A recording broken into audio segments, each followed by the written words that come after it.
Everyone, मैं हूं प्रेरणा शर्मा और आप जुड़े हैं आपके अपने YouTube channel basic study point के साथ। आज का हमारा टॉपिक है ब्लड सर्कुलेशन। ब्लड सर्कुलेशन, रक्त परिसंचरण। ठीक है, रक्त परिसंचरण कि हमारी बॉडी के अंदर रक्त का प्रवाह किस टाइप से होता है उसके बारे में हम स्टडी करेंगे। रक्त परिसंचरण मीन्स ब्लड सर्कुलेशन क्या होता है कि जब भी कोई भी जीव है जो जीवित अवस्था में होता है तो उसके अंदर रक्त शरीर में सदैव सर्कुलेट होता रहता है, सदैव संचरण करता रहता है। तो इसी प्रक्रिया को क्या कहते हैं? रक्त का परिसंचरण। की जीवित अवस्था में रक्त का शरीर में संचरण करना, फ्लो करना ही क्या कहलाता है? रक्त का परिसंचरण, ब्लड सर्कुलेशन। अब ये किस टाइप से होता है हमारी बॉडी के अंदर ब्लड का सर्कुलेशन, वो हम स्टडी करेंगे। ये इस टाइप से हम रफली स्केच करते हैं। जैसे ये हमारे हैं, हार्ट के कितने चैम्बर होते हैं? 4। ठीक है, अलिंद और निलय, 2 अलिंद और 2 निलय होते हैं। एक होता है बायां अलिंद, एक बायां निलय, एक दायां अलिंद और दायां निलय। ये हमारा दायां अलिंद, दायां अलिंद।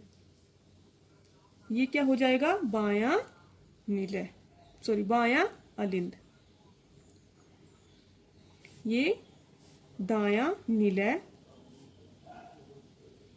और ये हो जाएगा हमारा बायां निलय।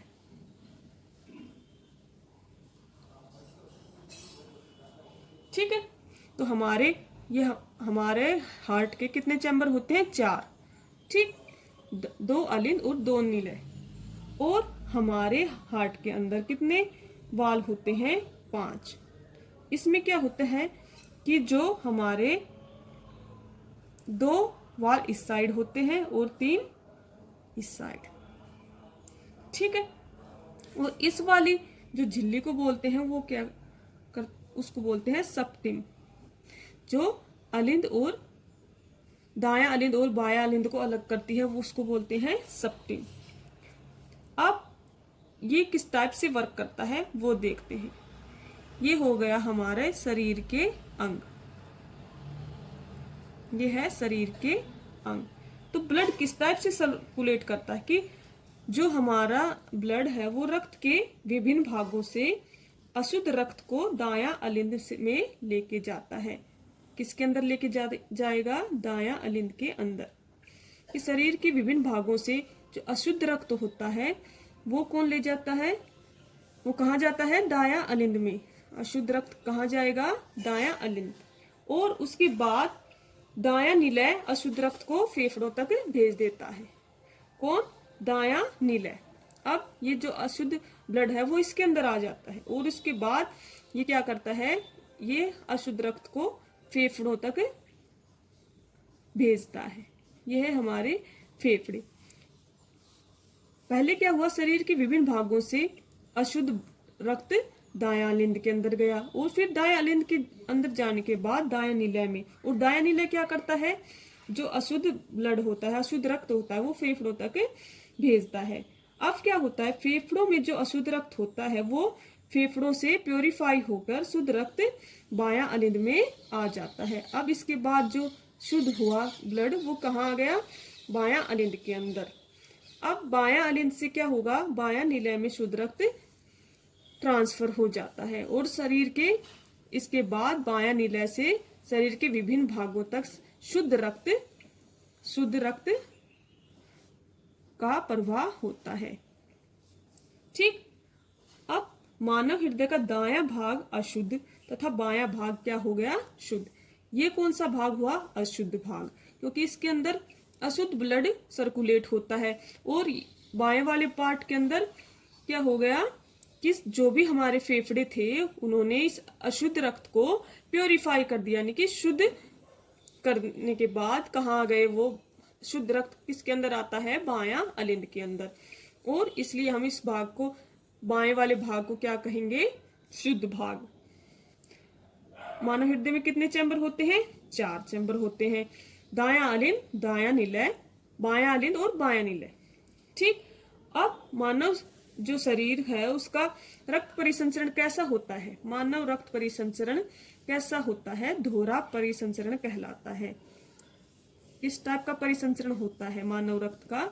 दोहरा परिसंचरण। मानव शरीर के अंदर रक्त का किस टाइप का परिसंचरण होता है? दोहरा परिसंचरण। अलिंद को निलय से कौन अलग करता है? अलिंद को निलय से कौन अलग करता है? वाल। जो ये वाल होते हैं तो अलिंद को निलय से अलग करते हैं। दाईं ओर 3 वाल होते हैं और बाईं ओर 2 वाल होते हैं।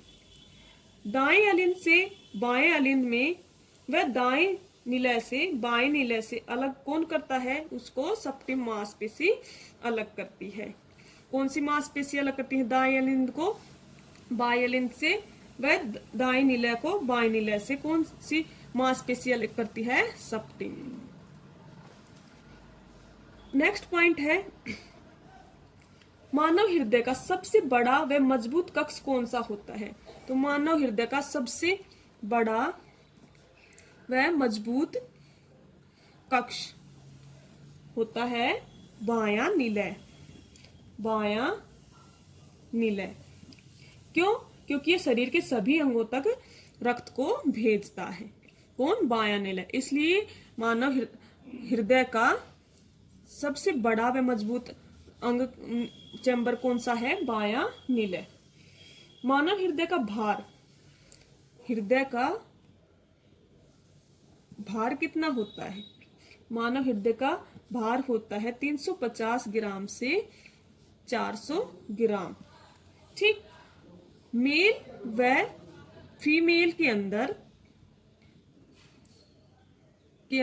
हृदय के भार का डिफरेंस कितना होता है? 50 ग्राम, लगभग 50 ग्राम। ठीक है, मानव हृदय के अंदर। और मानव हृदय सबसे व्यस्त पेशी है, क्योंकि ये 24 घंटे वर्क करती है।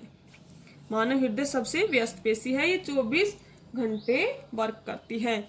जब भी मानव हृदय पंपिंग करता है तो उसके दौरान लब डब की वॉइस आती है। ठीक है, किस टाइप की वॉइस क्रिएट होती है? लब डब, इस टाइप की वॉइस क्रिएट होती है। किसके अंदर? ब्लड सर्कुलेशन के अंदर। जब हमारा हार्ट पंपिंग करता है उस दौरान लब डब की वॉइस क्रिएट होती है।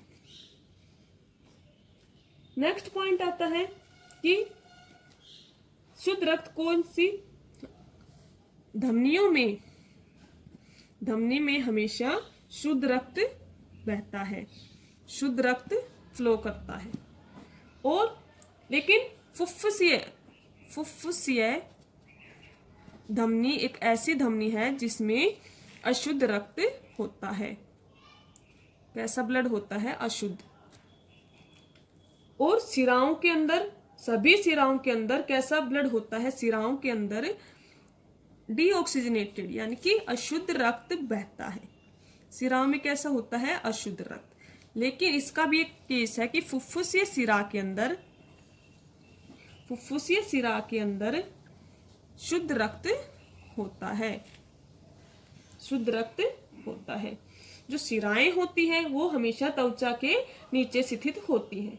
सिराओं में रक्त की दिशा शरीर के अंगों से हृदय की तरफ होती है और जो भी इंजेक्शन लगते हैं वो सिराओं के अंदर ही लगाए जाते हैं।